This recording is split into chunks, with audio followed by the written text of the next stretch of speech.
Emily, thank you so much for speaking with us today. Can you tell us what got you first interested in art and how long have you been an artist? Ani, it's nice to speak with you today. I've always had a natural talent for drawing, and when I was in high school, I started painting, and I really haven't looked back since then.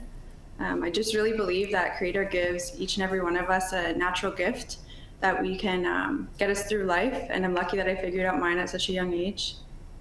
No, that's great. And when you're making your next art piece, can you tell us what your thought process is and what goes through your mind?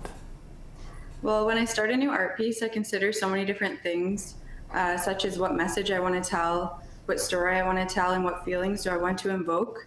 So drawing and painting becomes sort of a meditative process for me. Nice. And you have shown your work at exhibits and you have a website where you sell your work and you've been doing much bigger pieces like murals. Did you ever think your art career would grow to what it is today? Honestly, no, I didn't think that it would have gotten so big. Like when I first started, it was a hobby. It was something that I loved to do, and I just kept doing it. And I've already exceeded all expectations that I had set for myself when I first started. Can you walk me through what were some of the murals you've done recently and how that came to be? Yeah, I've done a few pretty big murals in the Toronto area, and the one is about 40 feet wide. And so that was a big task. It took me a few weeks to complete. And yeah, it's really hard work, and it takes a lot to learn how to do this. But I'm really proud that I've been able to accomplish these big jobs and continue doing so. I have quite a bit booked for the new year, so I'm looking forward to that. Right on. And can you tell us who inspired you to follow this life path in art, and also what Indigenous artists do you look up to? Well, honestly, like I've had this dream since I was a little girl, and I really want to honor that little girl in me and follow that dream. So I always try and inspire myself and think about my journey and how far I've come. And of course, I'm inspired by the great artists before me. My personal favorite is Daphne Ojic.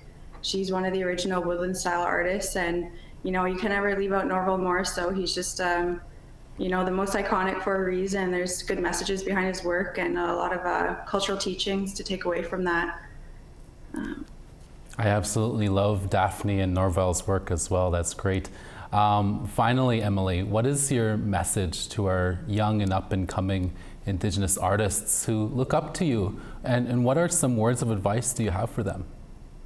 My advice for young people is to believe in yourself, have courage, use your voice, put yourself out there.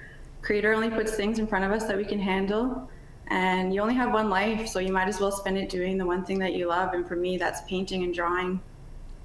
And Emily, can you tell us what's next in your art career so far? What are some of the big projects that you're working on? I actually have my second solo exhibition opening this weekend at the Midland Cultural Center. The show is called Anjiba Madazing, A Change of Life, and it opens March 8th and runs until May 31st. Ooh, definitely. Shout out to all the people out in that area. Definitely go check that out.